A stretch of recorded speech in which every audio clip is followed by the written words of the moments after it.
যে এই গোবর দিয়া কি কেউ কোনোদিন এইগুলা বানাইছেন? শিখেন কি শিক কাবাব নি?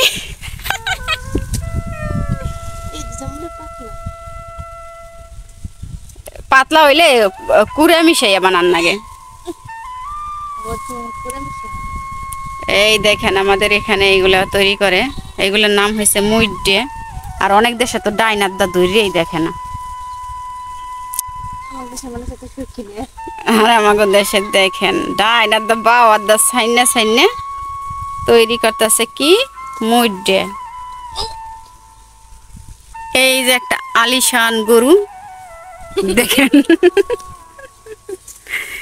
এই গরুর গোবর কতগুলা যে হয়। গরুটার রুচি অনেক বাতাস চলতেছে, এই যে আম ঝুলতেছে। মনে মনে কইতাছি যে দেখি আম গাছের নিচে খাড়াই থাকি দুই একটা আম পরেই, কিন্তু আম পড়তেছে না। ভাগ্য বেশি একটা ভালো না।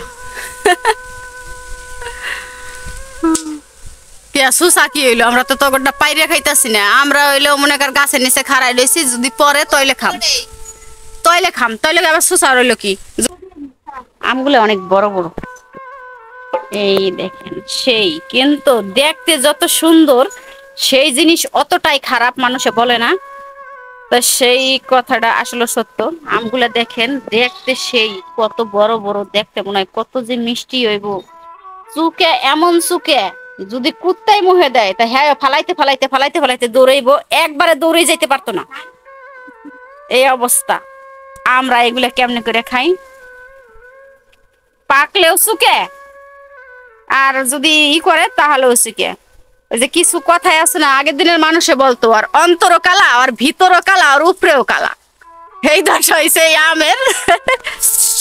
আমটি খাইতেও টক, পাকলেও টক, কাঁচা কালেও টক, আর ছোট কালেও টক।